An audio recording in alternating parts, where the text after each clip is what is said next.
여러분, 죽음은 모든 것을 빼앗아갑니다. 그런 죽음이 오늘날 전 세계에서 일상이 되고 있습니다. 이번 코로나19 사태를 경험하면서 많은 생각을 하게 됩니다.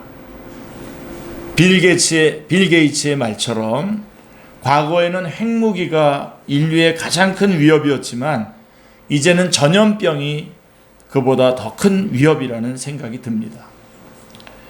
눈에 보이지도 않는 바이러스 앞에서 속절없이 쓰러져가는 인류를 보면서 겸손함에 대해 많이 생각하게 됩니다.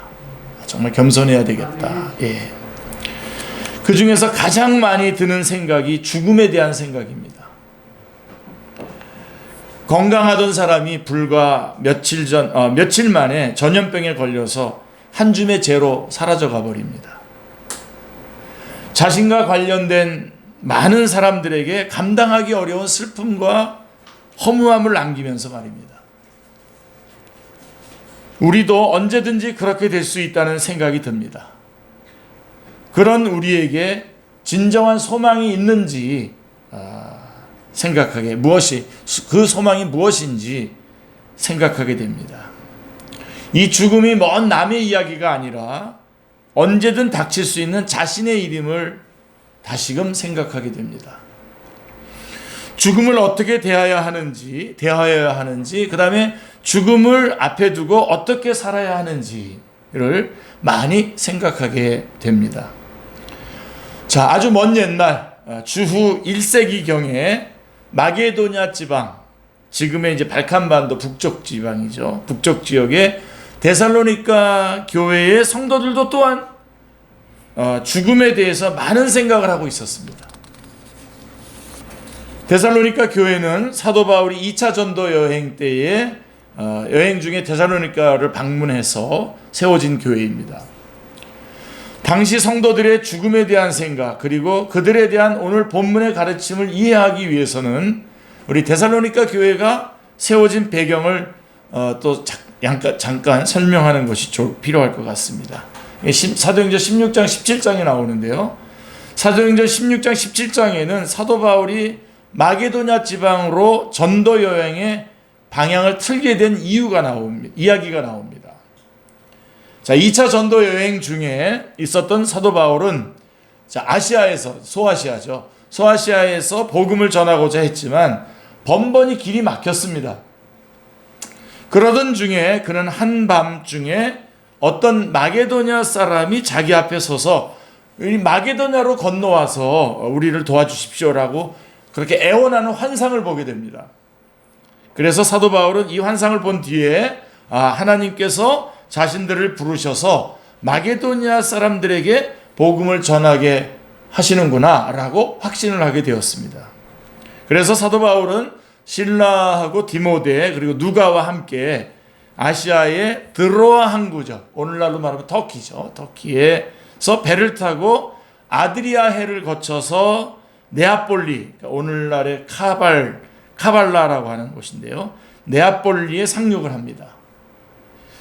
그곳에서 이제 에그나티아 길이라고 하는 그 길을 쭉 따라서 로마의 식민 도시였던 빌립보에 도착을 하게 됩니다.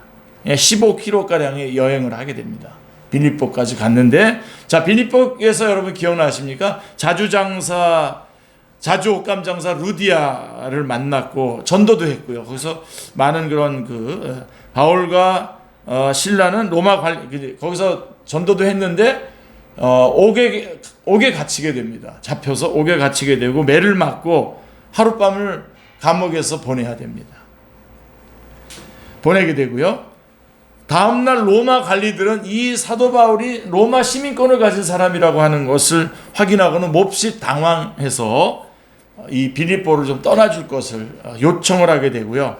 그래서 다시 이제 사도 바울은 누가만 빌립보에 남겨두고 실라와 디모데와 함께 아까 그 길, 에그나티아 길을 계속 따라서 서쪽으로 나아가서 빌립보에서 약 150km 떨어진 이제 데살로니가에 도착을 하게 되는 겁니다. 그게 이제 사도행전 17장 1절에 나오죠. 그래서 데살로니가에서는 상당한 규모의 유대인 공동체가 거기 있었고요. 예. 유대교 회당도 있었기 때문에 사도 바울의 일행은 그들의 관습에 따라서 회당 예배를 참석을 했습니다. 그리고 3주에 걸쳐서 거기서 성경을 가지고 유대인들과 토론을 하게 되죠. 이 3주 동안 이제 그래서 사도 바울은 성경을 가지고 예수 그리스도가 고난을 받고 죽은 자 가운데서 다시 살아나야 한다는 것을 설명하고 증명을 했습니다. 그리고 사도행전 17장 7절에 보면 내가 너희에게 전하는 이 예수가 곧 그리스도라 라고 확신 있게 전했습니다. 그 결과 적지 않은 유대인들과 하나님을 경외하는 많은 헬라인들과 적지 않은 귀부인들이 사도 바울을 따랐습니다. 예수님을 믿게 된 거죠. 자, 그러나 또 다른 유대인들은 그를 시기했고요. 그들은 시장에 불량배들을 모아서 폭동을 일으키게 됩니다.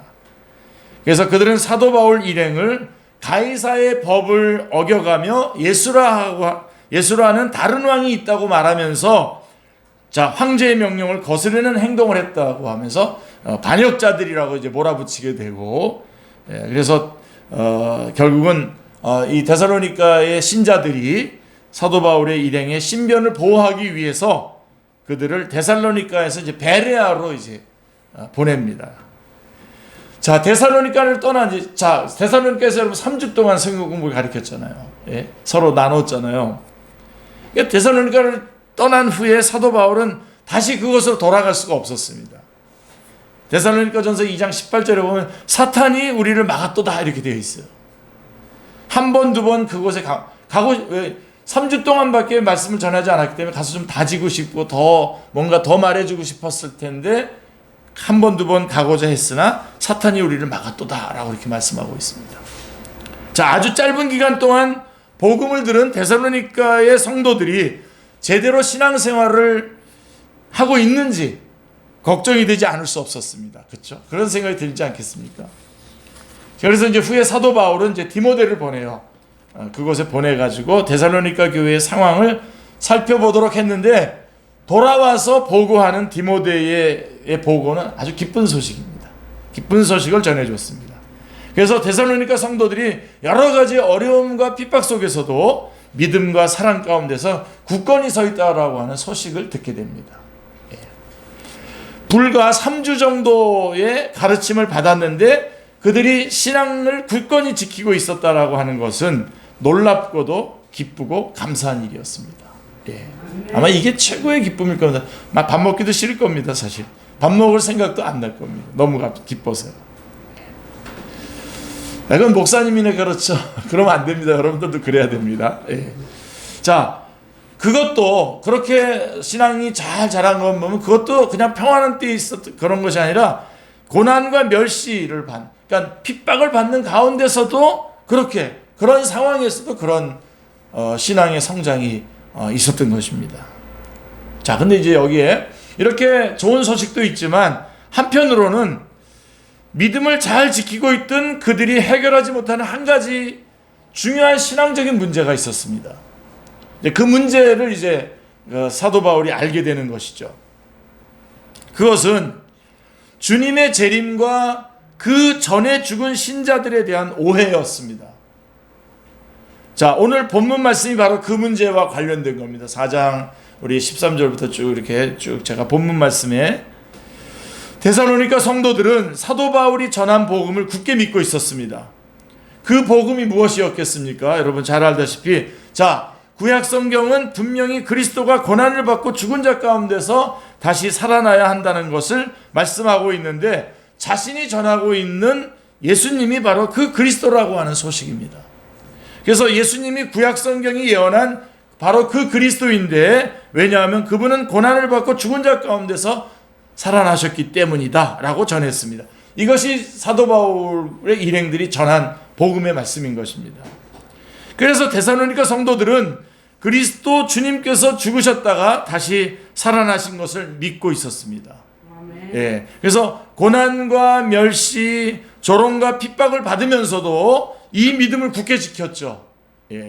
왜냐하면 사도 바울이 전한 이 소식이 사실이고 진리라고 하는 것을 부인할 수 없었기 때문입니다. 그들은 이 믿음으로 교회를 이루고 서로 뜨겁게 사랑하는 공동체를 이루었습니다. 그들은 죽으셨다가 다시 살아나신 주님께서 곧 오셔서 고난과 멸시, 조롱과 핍박 속에 처해 있는 자신들을 구원해 주실 것을 소망했습니다. 곧바로 재림하셔서 이렇게 자기네들을 건져 주실 거다라고 하는 소망을 가지고 있었던 것입니다. 자, 그런데 오늘이나 내일, 이번 주나 다음 주, 혹은 올해나 내년쯤 오실 거라고 생각했던 주님이 오시지 않습니다. 이게 지금 데살로니가 교회가 처한 지금 상황인 것입니다. 주님을 기다리는 동안 함께 신앙생활을 하던 사람 중에 죽는 사람이 하나씩 둘씩 생겨나기 시작했습니다. 어떤 사람은 질병으로, 또 어떤 사람은 전염병으로, 또 어떤 사람은 늙어서 병들어서 죽었습니다. 그들은 사랑하는 사람들을 잃은 슬픔에 빠졌습니다. 그런데 그들을 더욱 슬프게 한 것은 주님이 곧 오실 텐데 주님이 오시기 전에 죽은 사람들 어떻게 되는 거지? 라고 하는 그런 어떻게 되는지를 알 수 없다라고 하는 사실, 그게 그들을 더 슬프게 했던 것이죠. 그들이 혹시 주님께 벌을 받아서 일찍 죽은 건 아닌가? 벌 받아서 일찍 죽은 건 아닌가? 다시 오실 주님을 살아서 맞지 못하는 사람들에게는 혹시 불이익이 주어지지 않을까? 라고 하는 이런 생각들이 그들을 더 슬프게 했어요. 주님이 오시기 전에 죽은 것도 슬픈데 그분들이 뭔가 불이익 당하는 거 아닌가? 라고 하는 그런, 그러니까 모르니까 그러는 겁니다. 모르니까. 그들은 신자의 죽음과 부활, 그리고 주님의 재림에 대한 충분한 지식을 갖고 있지 않았습니다. 못했죠. 여러분 3주 동안 이런 것들을 어떻게 다 다 이야기했을 수 있겠습니까? 다 이야기 못했겠죠. 사도 바울이 데살로니가 성도들에게 죽음과 부활, 재림에 대한 가르침을 주기에 충분한 시간을 데살로니가에서 가질 수가 없었기 때문입니다. 자, 그들은 이런 것들에 대해서 나름대로 생각했고 그 생각은 그들을 슬픔으로 이끌어 갔습니다. 나름대로 생각하는 게 항상 문제예요. 그죠? 자, 목자에게 충분히 배우지 못한 어린 양들은 죽은 자들에 대해서 나름대로 생각하면서 아무 소망이 없는 자처럼 슬퍼하고 있었습니다. 슬픔 가운데 있었던 것입니다. 자, 바로 이제 이러한 사도 바울은 이들에게 어떤 확신과 위로의 말씀을 주고 있습니까? 자, 그게 오늘 4장 13절 14절 데살로니가전서 4장 13절 14절에 잘 나와 있습니다. 그게 오늘 제가 제목을 길게 잡은 그 제목도 바로 그 성경 본문인 것입니다. 보세요. 13절 14절에 형제들아, 자는 자들에 관하여는 너희가 알지 못함을 우리가 원하지 아니하노니 이는 소망 없는 다른 이들과 같이 슬퍼하지 않게 하려 함이라. 우리가 예수께서 죽으셨다가 다시 살아나심을 믿을진대. 다시 한번요. 우리가 예수께서 죽으셨다가 다시 살아나심을 믿을진대. 이와 같이 예수 안에서 자는 자들도 하나님이 그와 함께 데리고 오시리라. 자, 조금 이제 약간 어려운 듯해서 제가 쉬운 성경으로 여러분에게 좀 읽어드릴게요. 형제 여러분, 나는 여러분이 죽은 자들에 관해서 아무것도 모르기를 원치 않습니다. 그것은 여러분이 아무 소망이 없는 사람들처럼 슬퍼하게 되는 것을 바라지 않기 때문입니다. 우리는 주님께서 죽으셨다가 다시 살아나신 것을 믿고 있습니다. 우리는 주님께서 죽었다가 다시 살아나신 것을 믿습니다. 그러므로 예수님의 부활을 믿기 때문에 그러므로 하나님께서는 예수님을 믿다가 죽은 자들도 예수님과 함께 분명히 살리실 것입니다. 아주 분명한 말씀으로 선포하고 있는 것입니다. 그들의 걱정과는 달리, 그들이 나름대로 생각하면서 걱정하면서 낙심했던 것과는 달리 예수님을 살리신 하나님은 예수님을 믿다가 죽은 자들도 예수님과 함께 살리실 것이 분명합니다. 먼저 살리셔서 데리고 오시리라 라고 말씀하고 있는 것입니다. 주님을 믿다가 죽은 사람들이 오히려 주님께서 오시는 날 주님을 먼저 만나게 된다는 것입니다. 주님께서 다시 오실 때에 주님은 천사장의 그 소리와 하나님의 나팔 소리가 울리는 가운데에 큰 소리로 호령할 것입니다. 그때에 그리스도를 믿다가 죽은 자들이 먼저 일어나고 그 후에 살아서 주님을 영접한 사람들이 그들과 함께 구름 속으로 끌어올려져 하늘에서 주님과 만나게 될 것입니다. 아멘. 그리스도를 믿다가 죽은 자들이 부활의 몸을 입고 살아서 주님을 영접한 사람들도 부활의 몸으로 순식간에 변화되어서 함께 주님을 만나게 될 것입니다. 아멘. 자, 그러나 분명히 그 사실은 사실이고요. 우리가 믿고 위로를 받아야 되고요. 자, 근데 언제 오십니까? 언제, 어느 때에? 예. 그거는 만약에 묻는다면 사도 바울은 그 정확한 때, 카이로스, 정확한 때죠. 하나님의 정한 때, 카이로스와 그 시간, 크로노스죠. 예. 타임이죠. 역사 속에서의 시간에 대해서는 그 정확한 때와 시간에 대해서는 말할 수 없다고 데살로니가전서 5장 1절은 말씀하고 있습니다. 왜냐하면 주님이 오시는 그날은 한밤중에 도적같이 임할 것이기 때문입니다. 5장 2절에 말씀하고 있죠.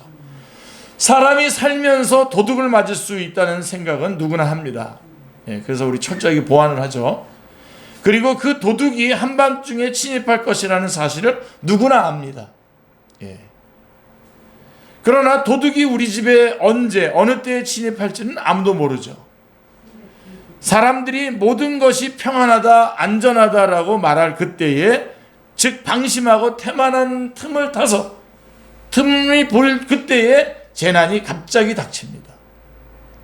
자, 재난은 성격상 항상 그렇게 옵니다. 자, 인생 가운데 재난이 올 거라고 하는 사실을 모르는 사람은 아무도 없습니다. 몇 년 전부터 우리 경제가 어렵다, 조만간 경제 위기가 올 것이다, 1997년에 IMF 시대보다도 더 큰 경제적인 위기가 올 거라고 하는 말들이 많이 있었습니다. 그러나 그 어느 누구도 코로나19 전염병이 경제 위기를 불러올 줄은 아무도 상상하지 못했었습니다. 오히려 코로나 그 전에 많은 경제 전문가들은 세계 경제가 살아날 거라 그랬어요. 그렇게 예측하면서 장밋빛 전망을 쏟아냈는데, 그런데 재난이 갑자기 들이닥친 겁니다. 예상치도 못했던 전염병이 등장해서 전 세계의 경제를 엉망으로 만들어놨습니다. 지금은 코로나를 대처하는 데 온 신경을 쓰고 있지만, 코로나 이후에 어떤 경제적 어려움이 닥쳐올지 가늠하기 어렵습니다. 이처럼 주님이 오신다 하지만 언제 오실지 아무도 알 수 없습니다. 어떤 사람들은 그날을 특정해서 기다리기도 했지만 번번이 실패했습니다. 1914년, 1800 몇 년, 계속, 이장님 씨 같은 경우는 또 몇 년 해가지고 계속 얘기했지만 번번이 실패했습니다. 어떤 사람들은 주님이 오신다는 사실 자체를 아예 믿지 않고 모든 것이 평안하고 안전하다라고 하면서 살고 있지만, 그날은 반드시 옵니다. 반드시 옵니다. 그것은 마치 아기를 낳을 여인이 갑작스럽게 진통을 맞이하는 것과 같아서 아무도 피할 수가 없습니다. 아이를 뵌 여인은 반드시 아이를 낳게 됩니다. 예. 그러나 산통은 갑작스럽게 오는 것이죠. 예. 이처럼 부활 승천하신 예수님은 반드시 다시 오십니다. 예. 그러나 언제 오실지 알 수가 없기에 갑작스럽게 오십니다. 자, 그렇지만요, 여러분, 우리 예수님을 믿는 사람들에게는 예수님께서 언제 오신다 해도 그날이 도적같이 갑자기 찾아오지는 않을 것입니다. 왜냐하면 예수님을 믿는 사람들에게 주님을 기다리는 날들은 언제나 낮이고 밤이 아니기 때문입니다. 예, 여러분, 데살로니가서를 다시 한번 쫙 읽어보시길 바랍니다. 예수님을 믿는 사람들은 그 자신들이 빛의 자녀들이고 낮에 속한 사람들이기 때문입니다. 예수님이 오실 것을 알고 기다리며 준비하고 있는 사람들에게 예수님이 언제 오시든 갑작스러운 일이 아닙니다. 예. 찔리는 사람들이 있으십니까, 혹시? 우리는 지금 다 예수님을 오기를 기다리고 준비하고 있지 않습니까? 예. 그렇기 때문에 예수님이 언제 오시든지 그것은 갑작스러운 일이 아닙니다. 자, 오히려 그렇게 오시기에 그날은 더 극적이고 기쁜 날이 되는 것입니다. 그러므로 예수님이 다시 오시는 날을 기다리는 사람들, 곧 예수님을 믿고 사는 사람들, 사는 우리들은 어떻게 하루하루를 살아야 할까요? 이게 부활절을 맞이하면서 데살로니가 성도들이 겪었던 것에 바울이 그 대답을 해주는 가운데에 오늘날 우리가 그러면 우리는 어떻게 살아야 될 것인가 라고 하는 구체적인 질문에 지금 저희가 도달해 있는 것입니다. 그래서 5장 6절로 8절 말씀을 보시면 그러므로 우리는 다른 이들과 같이 자지 말고 오직 깨어서 정신을 차릴지라 자는 자들은 밤에 자고 취하는 자들은 밤에 취하되 우리는 낮에 속하였으니 정신을 차리고 믿음과 사랑에 호신경을 붙이고 구원의 소망의 투구를 쓰자 이렇게 되어 있습니다. 자, 역시 좀 제가 쉬운 성경으로 한 번 더 읽어드리겠습니다. 그러므로 다른 사람들처럼 잠들지 말고 깨어서 정신을 차려야 합니다. 잠자는 사람들은 밤에 자고 술 마시는 사람들도 밤에 마시고 취합니다. 그러나 우리는 낮에 속한 사람들이니 정신을 똑바로 차리고 믿음과 사랑의 갑옷을 입고 구원에 대한 소망의 투구를 씁시다. 이렇게 되어 있습니다. 예. 자, 여러분, 갑옷과 투구는 적들의 공격에 대한 방어 무기입니다. 이거는 꼭 갖추고 있어야 됩니다, 우리가. 예. 갑옷은 심장을 보호하고요. 투구는 머리를 보호합니다. 신체 중에 가장 치명적인 부위를 보호하는 장비들이 갑옷과 투구입니다. 하나님은 예수님을 믿는 사람들에게 믿음과 사랑이라고 하는 갑옷을, 그 다음에 구원에 대한 소망이라고 하는 투구를 보호 장비로 주셨습니다. 그래서 예수님을 믿고 믿음과 사랑이라고 하는 갑옷을 입고 구원에 대한 소망이라고 하는 투구를 쓰고, 그래서 믿음과 사랑이라고 하는 갑옷을 갖추어 입고 있으면 우리의 심장이 보호됩니다. 우리의 심장이 보호됩니다. 구원에 대한 소망이라고 하는 투구를 갖추어 쓰고 있으면 우리의 머리가 보호됩니다. 주님을 기다리며 우리가 해야 될 일은, 그렇기 때문에 주님을 기다리며 우리가 해야 될 일은 하나님이 우리에게 주신 믿음과 사랑의 갑옷을 잘 갖추어 입고 있는지, 구원의 소망이라고 하는 투구를 잘 쓰고 있는지를 늘 점검해야 됩니다. 그래서 매주 여러분들 그래서 이렇게 교회에 나오시고 매일 성경 말씀을 통해서 또 서로 기도해 주면서 이것을 항상 확인하면서 항상 이것을 갖추고 있어야 됩니다. 그래야 보호받습니다. 아멘. 예. 우리 이 시간 서로 한번 점검해 보시길 바랍니다. 나의 가슴에 믿음과 사랑이 있는가? 아멘. 믿음과 사랑이 잘 갖추어져 있습니까, 여러분? 아멘. 나의 머리에 구원에 대한 확신 그리고 소망이 잘 정착되어 있습니까? 예. 하나님께서는 우리를 벌하기 위해서 택하지 않으셨습니다. 우리가 주 예수 그리스도를 통해 구원을 얻도록 하기 위해서 우리를 부르신 것입니다. 그러므로 예수님을 믿는 우리들은 하나님께 벌 받을 것을 두려워하지 말고 예수님을 통해서 구원을 얻을 소망을 확고히 가져야 하는 것입니다.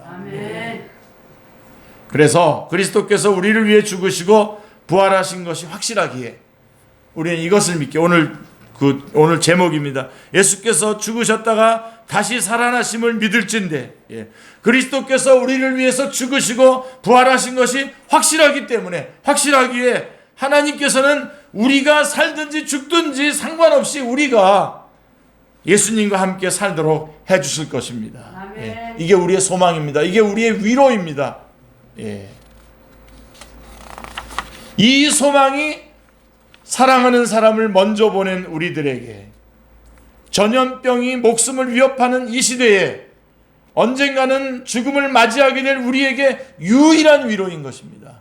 그분이 살아계심을 우리가 알기에 우리가 살아있든지 죽어있든지 하나님 안에서 우리가 하나님과 함께 살 것이다 라고 하는 것, 이것이 오늘 우리에게 유일한 소망인 것입니다. 유일한 위로인 것입니다. 그래서 여러분, 하이델베르크 교리문답 1번 문답을 보면, 질문하고 답을 보면 이렇게 되어 있어요. 너무나 감격이 돼서요. 자, 첫 번째 질문이 이겁니다. 사나 죽으나 당신의 유일한 위안은 무엇입니까? 뭐 다른 버전에는 이렇게 돼. 사나 죽으나 당신의 단 한 가지의 위안은 무엇입니까? 이렇게 물어보고 있습니다. 유일한 위안이 무엇입니까? 자, 여러분의 유일한 위안이 무엇입니까? 여러분들 현실적으로 막 여러 가지를 얘기할 수 있겠지만 그런 것들을 다 뚫고 들어가면 가장 깊은 곳에 정말 여러분들을 위로해 줄 수 있는 그 위안이 무엇입니까? 이렇게 대답하고 있어요. 예. 자, 사나 죽으나 저는 제 것이 아니요 제 몸과 영혼 모두 저의 신실하신 구주 예수 그리스도의 것이라고 하는 사실입니다. 아멘. 그리스도께서는 그분의 보혈로 저의 모든 죄값을 완전히 치르시고 저를 마귀의 모든 권세에서 해방하셨습니다. 또한 하늘에 계신 저희 아버지의 뜻이 아니면 머리털 하나도 땅에 떨어지지 않도록 저를 보호하시며 모든 것이 합력하여 저의 구원을 반드시 이루게 하십니다. 그러므로 그리스도께서는 그분의 성령으로 말미암아 제가 영생 받았음을 확신히 하게 해주시고 이제부터는 온 마음을 다하여 기꺼이 그리고 어느 때든지 그리스도를 위해 살게 하십니다. 아멘. 이게 위안이라는 겁니다. 이게 위안이라는 겁니다. 우리는 왜 죽음을 두려워할 필요가 없는가라고 하는 그런 책을 쓴 한 분이 계신데요. 많은 사람들이 읽었습니다. 서울대 의대 교수인 정연채 교수가 쓴 책인데요. 이분은 의사로서 교수로서 생활하다가 덜컥 암에 걸리게 되었습니다. 그때부터 죽음에 대해서 생각하게 되었고 죽음에 대한 연구를 본격적으로 하기 시작했습니다. 종교와 상관없이 학문적으로 수많은 임사 체험자의 증언과 여러 가지 의학 논문들을 읽으면서 죽음에 대한 탐구를 했습니다. 자, 그런데 이분의 결론은 이겁니다. 자, 사람에게는 영혼이 존재한다는 것과 죽음으로 우리의 존재가 완전히 소멸되는 것이 아니라 환생의 방식으로 영혼이 산다는 것이었습니다. 그러므로 죽음을 두려워할 필요가 없고 그 자신도 죽음에 대해서 두려워하지 않게 되었다고 합니다. 자, 현재 죽음을 앞둔 사람들에게 죽음학 강의를 하면서 그들이 죽음을 두려움 없이 맞이할 수 있도록 돕는 일을 하고 있습니다. 자, 근데 여러분들이 제가 이 얘기를 하는 동안에 저건 아닌데 그런 생각을 좀 하셨죠, 그죠? 예, 안 했어요? 안 했으면 안 되는데. 우리 김영 집사님은 벌써 다 이해하셨어요. 자, 이분의 결론은 성경의 가르침을 받는 우리에게는 수용되기가 어렵습니다. 왜 그러냐면 환생을 하는 게 아니잖아요, 우리가. 예. 자, 그러나 여러분, 이 책이 말하려고 하는 그러나 이성과 그에 따른 논리로 최대한 죽음의 문제에 접근하려고 했고 그로 인한 결론만으로도 이성과 그에 따른 논리로만 접근했는데도 그로 인해서 나뉘어진 결론만으로도 죽음을 앞두고 있는 사람들을 위로할 수 있다는 점을 주목해 볼 만합니다. 사람에게는 영혼이 존재하고 그 영혼이 소멸되지 않고 환생할 수 있다라고 하는 결론만으로도 이거는 성경적인 진리가 아님에도 불구하고 그런 결론만으로도 죽음 앞에서 위로를 받을 수 있다면, 자, 인격이신 하나님께서 우리를 주님과 함께 다시 살리시고 우리가 살든지 죽든지 상관없이 그분과 함께 살 수 있게 해주셨다는 사실은 얼마나 더 큰 위로가 될 수 있겠습니까? 예. 환생이 아니라 생명의 부활이라면 얼마나 더 큰 위로가 될 수 있을까요? 예. 그래서 사도 바울은 데살로니가 성도들에게 그리고 우리들에게 권면합니다. 데살로니가 4장 18절에 그러므로 여러분은 이런 말로 서로 위로하십시오. 그리고 5장 11절에는 뭐라고 있습니까? 그러므로 지금처럼 서로를 위로하고 격려하며 서로에게 힘이 되어 주십시오 라고 말씀하고 있는 것입니다. 이 말로 위로하라 그러는데 그 말이 뭡니까? 예수님께서 부활하셨고 우리도 부활할 거고 우리는 살았든지 죽었든지 하나님과 함께 영원히 살 것이다 라고 하는 이 말로 서로 위로하라는 겁니다. 이 말이 유일한 위로라고 하는 것입니다. 네. 우리는 예수님께서 죽으셨다가 다시 살아나신 것을 믿습니다. 하나님께서 우리도 주님과 함께 다시 살리실 것입니다. 우리가 살든지 죽든지 주님과 함께 살 것입니다. 예, 이것이 우리가 서로 위로하면서 격려해야 될 말인 것입니다. 우리가 서로 이런 말로 위로할 때에 성령님의 위로가 우리의 마음에 충분히 임하게 될 줄로 믿습니다. 예수님 다시 사셨습니다. 기도하겠습니다. 하나님 아버지, 죽음이 일상화되어 있는 요즘의 현실을 봅니다. 그리고 그 죽음은 먼 곳에 있는 것이 아니라 오늘 우리에게 닥쳐 있는 것을 보게 됩니다. 그러나 우리는 예수 그리스도로 말미암아 구원받았기에, 그리고 주님께서 부활하셨고 또 우리도 부활할 것이고, 그래서 우리가 사나 죽으나 영원히 주님과 함께 살 것을 알기에, 하나님 오늘 부활절을 맞이하면서 다시 한번 우리가 얼마나 주님의 놀랍고 귀중한 은혜 가운데 있는지를 확인하게 해주시고, 이 말씀으로 모든 것에서 자유함을 누리고 큰 위로를 받게 해주셔서 오늘 이 시간까지 가지고 있었던 모든 염려와 근심과 걱정과 질병과 모든 것들을 다 내려놓고 이제 새롭게 오늘 출발할 수 있는 저희들이 다 되게 하여 주옵소서. 감사드리오며 주 예수 그리스도의 이름으로 기도드리옵나이다. 아멘.